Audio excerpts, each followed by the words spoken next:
I say Taurus, you think rental.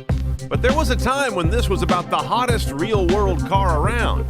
Been a long time, but now the Taurus is back and a seriously interesting car again, especially in SHO high-performance flavor, garnished with some of the best cabin tech in the biz. Now, I like the cabin in this Taurus. I mean, the Taurus layout is good these days anyway, but the improved materials and this kind of pseudo-metal finish all around is really kind of a handsome place. Here's your 8-inch LCD touchscreen. We've seen Sync before, the current generation, of course, hard drive based in this case, with 10 gig for you to play with in this advanced Sony branded head unit. And not only do you have Sync's various features, but you've also got Sirius Travel Link these days in the high-end Ford head units.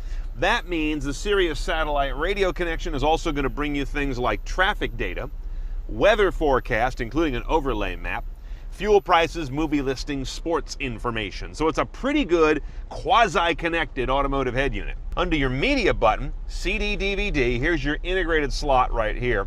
Jukebox takes you to the hard drive, 10 gig of space available for you, which Ford calls 2,400 songs.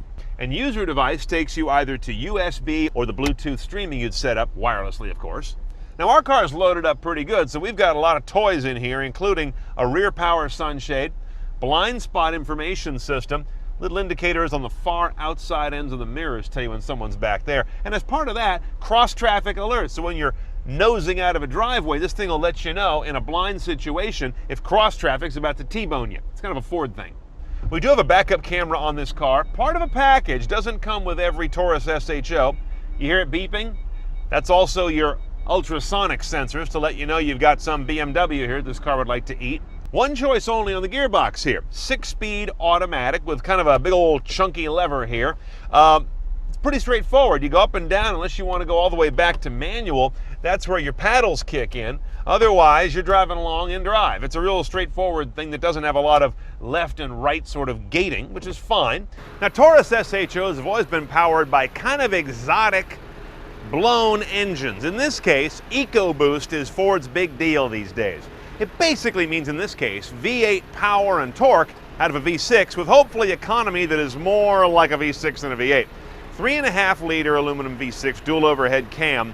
The EcoBoost part comes in with 2 small turbos, twin turbos working on different RPM ranges, and direct fuel injection. That means the fuel's injected right into the cylinder, right where it needs to be compressed. That allows the air-fuel charge to be kept at a lower temperature, which is a very big deal in the combustion dynamics of any gas engine.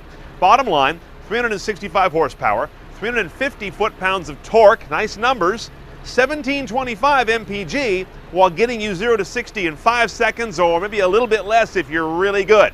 The engine sits side saddle in this car. It is set up in an all-wheel drive only configuration on an SHO through a Haldex coupler out in the back. Out on the road, the real joy of this car is indeed the engine. With those twin turbos, direct injection, and a sweet spot of displacement, the EcoBoost V6 really can keep a straight face while promising V8 performance with V6 efficiency. Turbo lag? Nah, just about none. This car is one of the best applications of turbos I've ever driven. Power comes on like a hammer when you want it, but the motor remains totally tractable around town. We averaged a real-world 21-ish mpg, driving pretty hard, and could nail 0 to 60 in 5 seconds flat. The suspension was a little less impressive. It rides well around town, but I was definitely reminded that it is a sport suspension. Reminded of that at times I didn't want to be, like on crappy city streets. And when pushed, I was reminded why a Taurus SHO costs a lot less than a 5 Series. There's a difference in the underpinnings. But don't read that as a car that doesn't nonetheless handle and ride very well. Okay, a Taurus SHO is going to run you about 38 base. On top of that, it's $1,700 for the nav system, $1,200 for adaptive cruise. Those two are common a la carte options. What you really want, though, is to make sure you get package 402A. Sexy name, huh? That's going to bring you the upgraded audio, power moonroof, heated and cooled seats, blind spot detection, the cross-traffic alert thingy, rain-sensing wipers, rear view camera. It's about $3,700 for that package. You're looking at low 40s to get this car done CNET style.